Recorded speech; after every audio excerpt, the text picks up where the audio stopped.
Yeah, I'm still trying to figure out my room and how to set up my recording and everything. So this video is going to be, it's going to have like 3 different angles. I'm not going to even lie, just because I'm trying to figure out which angle looks the best. Sorry.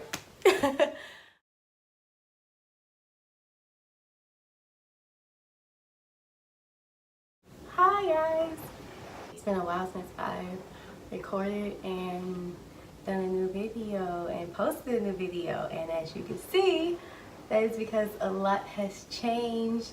As you guys can see, I am recording in a brand new space. I am no longer in my dad's basement. I am in my room, in my bed. It feels so good. I finally got my own place of peace. And something just told me to just come on here and record and just bring you guys up to speed about what's been going on in my life, where I'm at, and kind of get you guys ready for the next episode, which will be about SDE, self-directed education, and severity, and just how it has transformed my life. I don't even know where to start. So last time I came on, I kind of just gave you guys the timeline from how this past year was for me, from my transition from college, dropping out, a little bit about like where I cut my hair, the place I was in with my parents, and how all of that affected my life or whatever. And now I am in a completely different space, and it feels so good, y'all. Like, oh my gosh, I'm not gonna even lie, these past few months have been, I don't even know the word to describe it. Like, I haven't been feeling like myself, you know.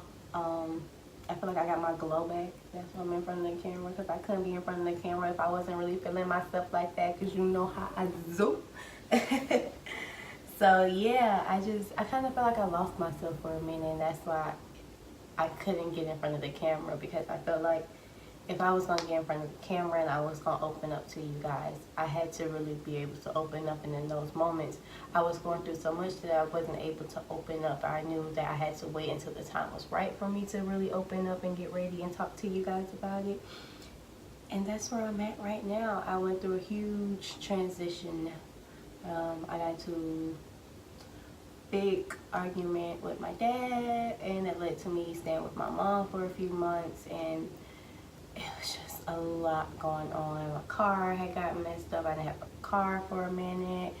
I was just slowly sinking down, and I'm like the preacher of, you gotta smile through the pain and understand that you're going through this for a reason. There's a lesson behind all this, and I understand that. But in that moment, I wasn't caring about no lesson. I was sad. I was hurt. It was just so many different emotions that I was feeling in that moment. And I couldn't face myself.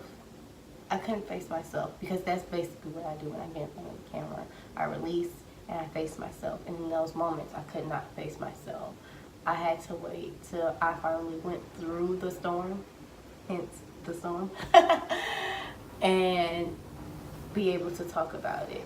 And I'm trying to learn not to do that, but to be able to vent while in the midst of the storm and be able to smile going through it all. And I was smiling, and I was journaling and trying to figure out why each and everything was happening, and trying to plan ahead and just push myself through it.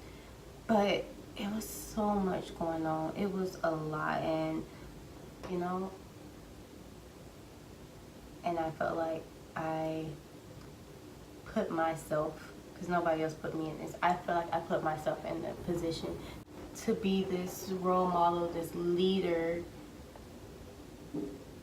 and I didn't know what it meant to do that, you know. So I felt like I always had to be happy. I felt like I always had to have my shit together. I felt like I couldn't show people me failing, or me hurting, or me being sad, or me being just not myself. And then I realized, like, as everything was happening, that if I'm going to be this role model, this person, that I don't always have to be sunshine. I don't always have to be perfect. And, you know, I preached that all the time, but it was like, I really had to go through that and really realize, like, okay, seriously, Shane, like, you don't have to have all of your shit together all the time. Nobody has all of their shit together all the time. So what makes you think that you have to? You know, I really had to sit down with myself and say, like, it's okay to fail. And I'm constantly telling myself that, but I really had to sit down and just marinate in that and say, and give myself permission to fail and to feel like a failure. And that feeling is the worst feeling ever, but I needed to feel that in that moment. I needed to realize that it's okay. Basically, like, it's okay. You know, that pain in that moment, it will pass, you know. And for me to be a role model, I have to let others know that it's okay to fail. How can I be a role model and I try to lie and put on this facade like I'm just this perfect person, and that's not me. I fuck up. You know, I'm not perfect. I'm not nowhere near perfect, and I'm like washing my hands of perfection and always trying to be perfect. And if I'm going to take you guys on this journey with me, you guys have to be able to understand that I'm human. I am going to make mistakes. I'm not going to always say things the right way. I'm not going to be perfect at all. I'm not perfect. I am perfectly imperfect. You know what I'm saying? And I'm okay with that. But it was me having to realize that, or me trying to, not realize, but me just starting not to give a fuck. Period. Period. It was me just not giving a fuck. Like, this is me. Like, sweatpants, hair tied, chilling with no makeup on. That's when you're the prettiest. I hope that you don't take it wrong. You feel me? And I wasn't ready to let the world see that part of me. That's why I've started my no filter thing this year. I am not putting on any filters on any of my pictures. And through that, I've really just been able to fall in love with myself even more. Like I told y'all earlier, you know, I was feeling myself, but now, feeling myself. I'm feeling myself. I'm feeling myself. I'm feeling myself. What Cardi B say? Walking past the mirror. Whoop! Damn, I'm fine. Ah! 'Cause that's how I feel. For real. So, and I challenge everybody to do that. Just really deep dive into falling in love with yourself, because it's the most beautiful thing ever. But yeah, after I started this challenge, I was like, man, why did I have to challenge myself to not put on any filters to love myself? Why did I have to wait 21 years to say, I love you, Shan? You know, I think that's so crazy that so many things have been in the way of me loving me, and one of them things have been myself. So I love a challenge, you know, because I have people around me and I have myself that push me through every challenge. And when I get to the end of the challenge, it's like a breath of fresh air. It's like, I did it. I thought I can do it, you thought I can do it, but I did it. This journey of self-love does not just stop. It is a continuous journey of learning to love me. And as I learn to love me, I am also spreading that love out towards everybody else. But if I don't figure out how to love me, then I can't love nobody. You know what I'm saying?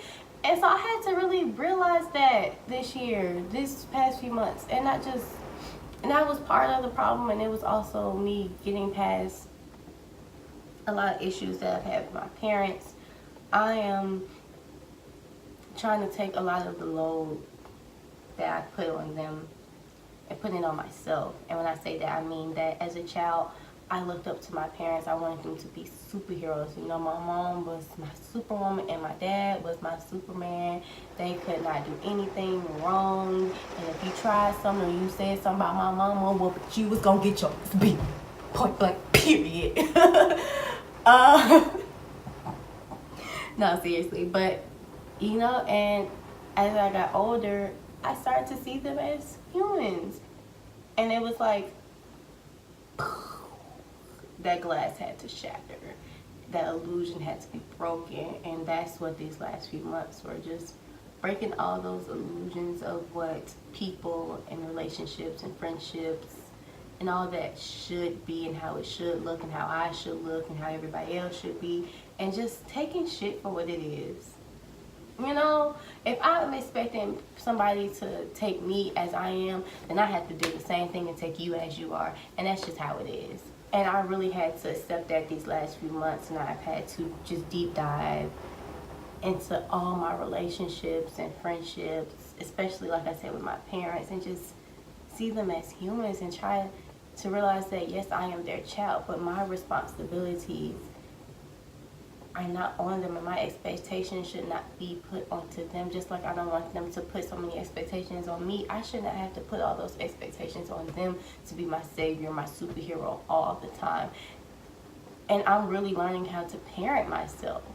And for me to have to do that, that's why I had to break away from them for good. Because, you know, like I said, I went off to college and everything, but it was still only an hour away, and I was still in a different mindset, and it was still like mommy and daddy, but now it's really Shan. And when certain things come up, I try not to run to them or try to put all these expectations on them or get mad at them for responding this way or that way. And I try to really, like, pause, take a second,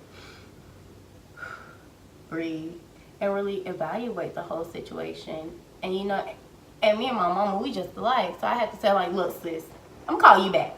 Like, we can't talk right now, because you on 10, I'm on 10. I'm not listening, you not listening. Let's pause this conversation. Let me kind of calm down first, and then we can talk later. Because I'm a hothead.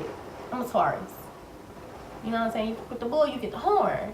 And so when I get to that point, it's no turning back, and I'm stubborn. I admit that. And when I say something, I mean it. I'm set in my ways. And so if you try to change my mind, or you try to go against something that I said, then I'm not going to want to hear it. I don't want to hear it, point blank, period. And so that's another thing that I've been working on. And the reason why I haven't been posting anything is because I've literally just been working on me. And it's hard to do that in front of the camera. It's hard to capture so many moments and just really get in front of the camera and say, oh my gosh, this happened today, I need to do this or this, that, third. I journal.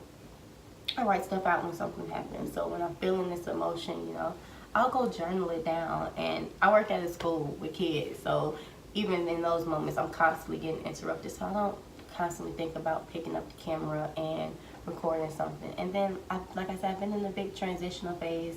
I moved out of my parents' house. I'm no longer living in a suitcase. I got my own room. You see this? You see this? This is what I've been working towards. You know what I'm saying? So it's just been a lot going on, and I really, truly apologize for not being able to come on and record them videos like I promised. But they are coming. It's just that y'all gotta work with me. Like I said, I'm learning. I'm growing. So that's why it takes me so long to get each and every one of these videos up, because I am living my life. I'm going through life too, and knowing where I was and seeing where I've come so far. And again, I'm only 21. Like, that still amazes me. Like, so many people underestimate me and say, Shan, you shouldn't do this, or you couldn't do that, and da da da da da da da. And then I end up doing it anyway. And it's like, well, you should prepare for this and the thing. It's like, look, I know I'm young, but I got this, you know? I just wish people would have more faith in me like I got faith in me. You know? Like, don't always expect the worst from me.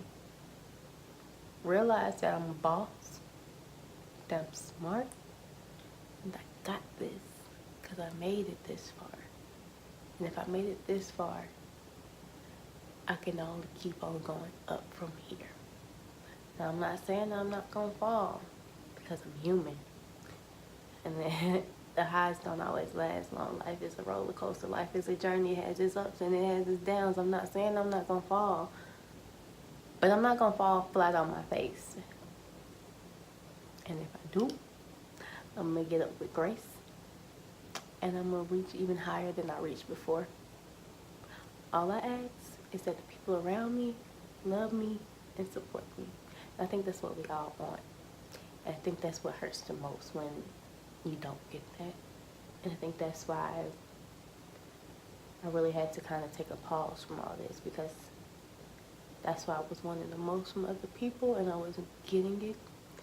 And so I had to kind of put myself in my bubble, my hermit shell. I like tarot cards too. That's the hermit.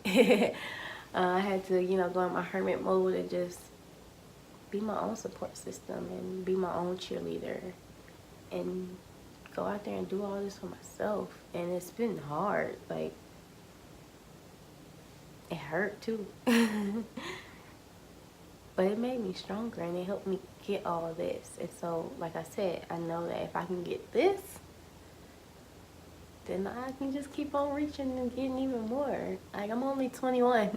I keep on reminding myself that. It's like, I'm 21 and I'm really out here doing everything that I said I wanted to do. But like I was saying, I found my old teacher's philosophy from my senior year of high school when I was doing dual enrollment classes at Georgia Piedmont. And I was taking early child care classes. It was just another reminder that this was chosen for me. Like, this found me, I found this. Like, this is right. Like, I'm doing what I need to be doing, because all the words resonated with everything that I'm doing right now. Everything that I said I'm doing. It just confirmed that if I would have kept going down the path that I was going down, trying to be a teacher inside of a traditional teacher, that I would have been miserable, that I wouldn't have been true to myself and fulfilled my destiny, I always looked back and thought that I wasn't making myself proud, that I wasn't doing my younger self justice by dropping out and just changing the whole narrative. But now I realize I didn't change shit. I didn't change anything. I'm doing exactly what I said I wanted to do. Literally. And finding that teacher's philosophy and reading those words that I put on paper 4 or 5 years ago, it just confirmed everything. And I was feeling really bad, because it's the year that everybody's graduating and they're moving off into the next part of their life, and I thought I was gonna be graduating and everything, and I was really sad about that too. And reading that, man, just like, what do I feel sad about? I have a job that I love. I know so many people that complain and get up in the morning about their job, and I don't complain about my job. I love going to meetings. That's how you know I love my job. I love staying at the school, going to meetings. I love coming in on the weekends and stuff like that. I really, truly love my job. And so I had to think, like, why am I sad? Because I'm reading this paper right here, and it has confirmed every single thing that I'm doing. I'm doing everything that I wanted to do. It's just not the traditional way. And now that I think about it, if I would have did it the traditional way, I wouldn't be doing everything I said I wanted to do. And so I just feel so happy. I feel so happy about all the choices that I've made thus far, because they were the right choices. There's so many people looking at me sideways because of what I've done and the choices that I've made. And sometimes it gets to me, and I kind of have to take a step back, like, am I doing the right thing? And then something happens. I hear parents talk about this all the time with their kids when they're doing self-directed education. Like, they have these aha moments with their kids. And I have these aha moments with myself now, and I understand what they're talking about. Like, reading that was my aha moment, where it confirmed that, yes, this is right. Like, I am doing the right thing. I have no reason to doubt this. I have so much time ahead of me, and I try to rush through my life and rush through the process and the journey. And I forget that I am only 21, that each moment and each phase that I go through, I'm going through it for a reason. And I had to really remind myself to take a step back and really evaluate each moment and each situation and see what it is that I'm getting from it, instead of just getting angry and mad and sad that I have to go through it. You get what I'm saying? I keep on saying that, but oh yeah, I got a new tattoo. I have the phases of the moon down my spine as flowers, with the different color of each chakra as the flowers, and it's so beautiful. As the moon goes in and out of different phases, I feel like so do I. I am okay with changing my mind. My mind changes constantly, every second of every moment of every minute. And I'm okay with that. I don't have to be stagnant. I don't have to be in one state. I am constantly changing. My hair is constantly changing. My mind is constantly changing. My looks are constantly changing. My environment is constantly changing. I do not go by any else's standards. I move to the beat of my own drum. You feel what I'm saying?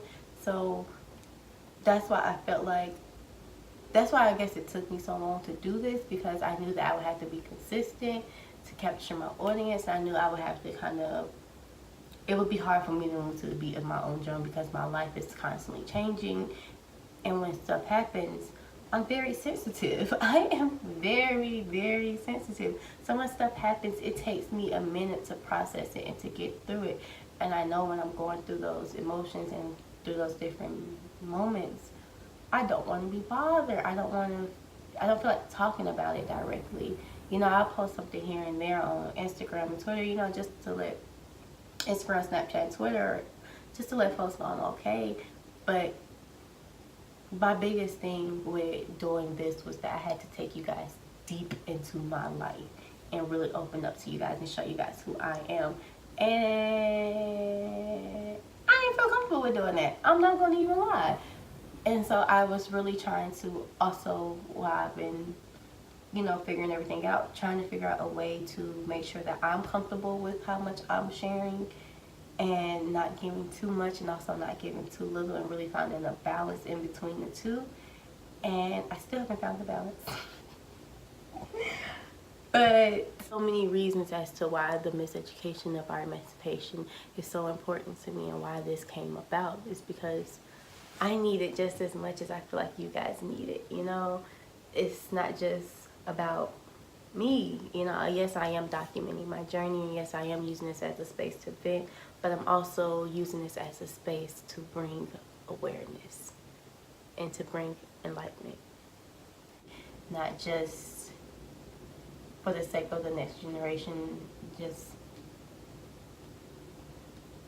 not just because children, like the way our school system is set up, is inhumane in a sense, but for my black and brown people, this type of education is revolutionary, and I really solely believe it. And I believe that I was put here on this earth in this moment in time to use this voice to raise awareness and to help free my people. That's why it's called the miseducation of our emancipation, because what we've been told for so long has not been right. That's just what it is. And so I'm here to set the record straight. And I'm speaking to my younger generations, and I'm speaking to my older generations. I'm out here, and I'm really ready to step into this new phase of my life. So my next video will be about self-directed education and Sudbury. There's so much information that I want to give you guys, and I think that's why it's been taking so long for me to really put this episode together, because I don't know where I want to put what and how I want to explain it, because this is something so big and so beautiful. Self-directed education is not just a form of education, it's a movement, it's revolutionary, it's my life. Because not only are the kids practicing it, I had to tell this to a lot of parents that come up to the school, like, not only are your kids going to be affected by this, but you yourself and the way you appear in this world. and the way you interact with others and yourself and to everybody, it changes. Because it's really about you owning you. It's an authentic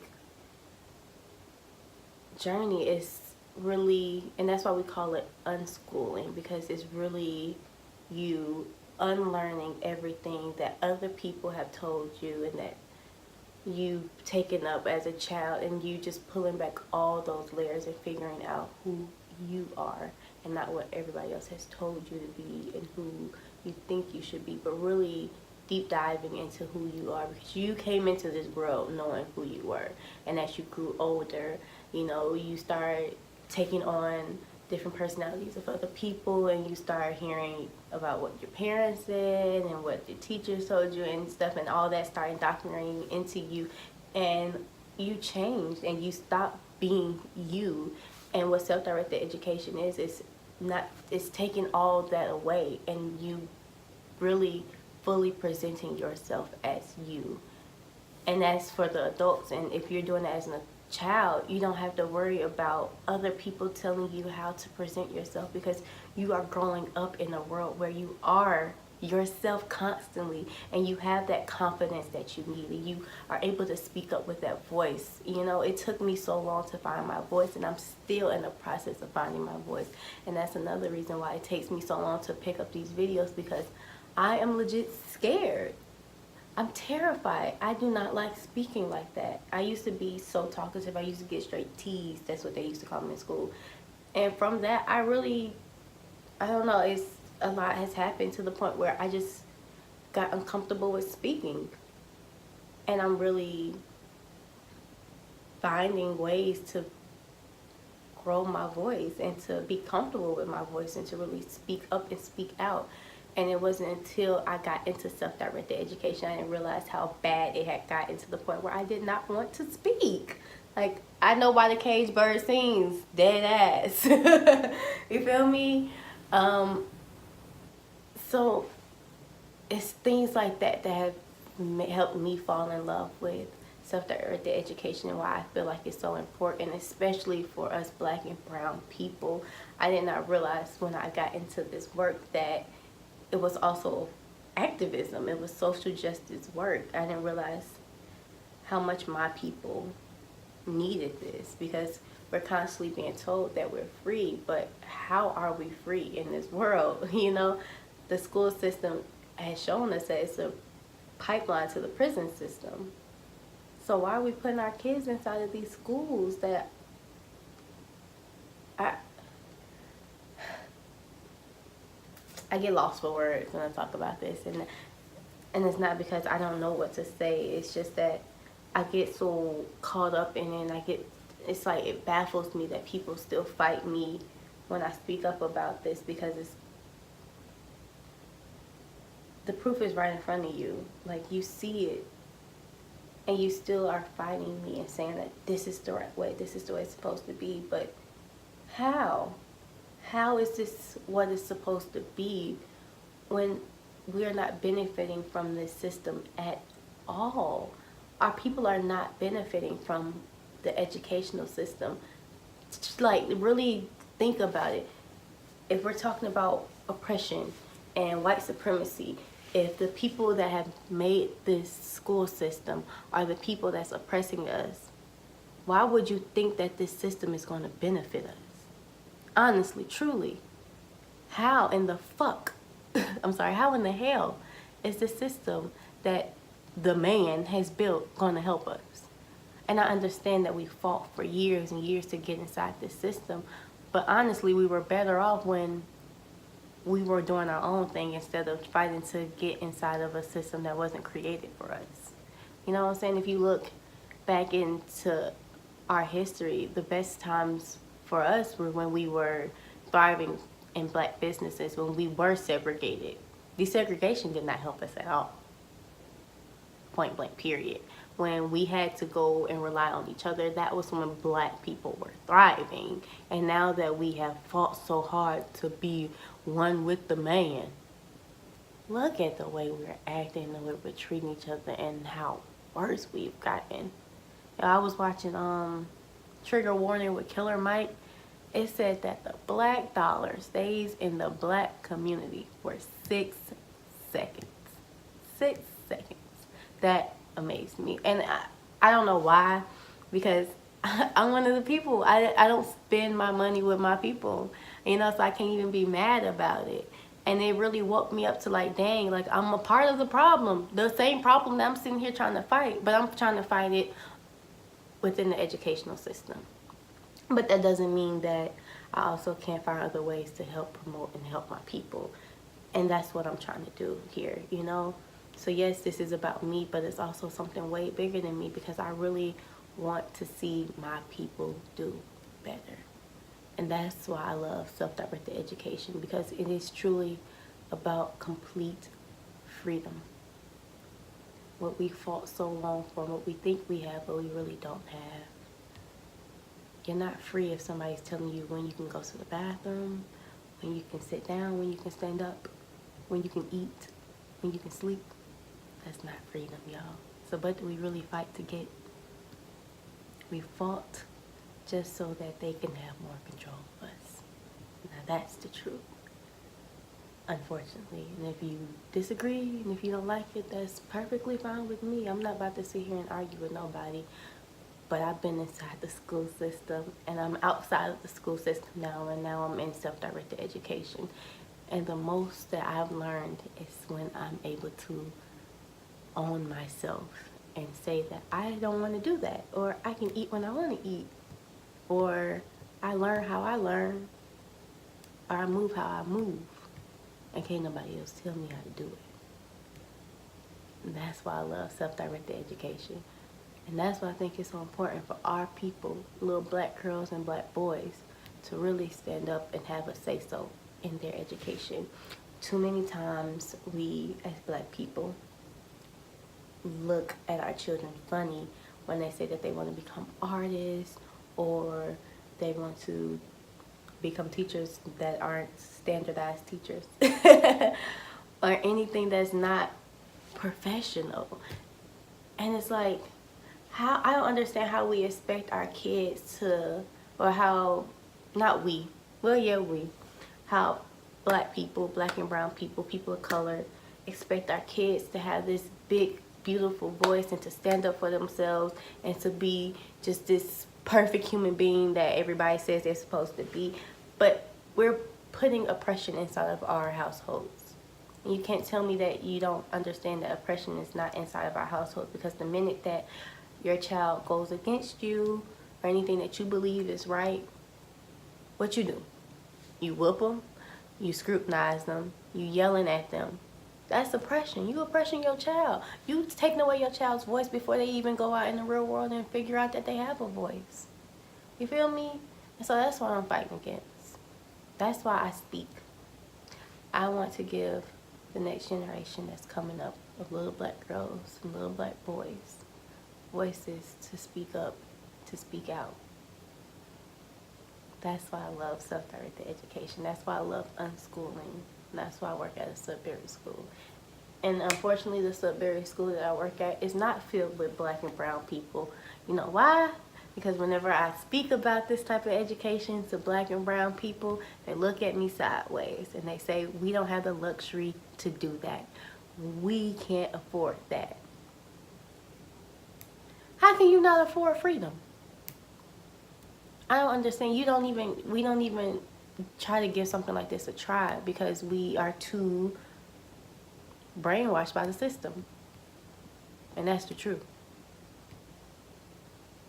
Like, it really just baffles me, and it blows my mind when I speak about freedom and black folks look at me like I'm crazy. The main ones that was fighting for freedom. But your child don't have the luxury to be free? How is that possible? Like, how could you think that? You know? And so, I don't know. But yeah, so that's just a little taste. Sorry I went on a little rampage there, y'all. But see y'all on the next episode. I hope you guys enjoyed this little catch up of where my life has been, and this little intro into what the next episode will be like, and my little rant about blackness and freedom. And I'm going to take you guys inside of Sudbury, and you can see the chaos of what freedom looks like, because freedom is crazy. Freedom is not always perfect, and I think that's what scares us the most about freedom. It's like, and that's why I asked you the question, what does freedom mean to you? If you are able to be free, no worries or fucks about what anybody else gives, no chains, break every chain. If you are able to truly be free, what would that be like for you? You let me know.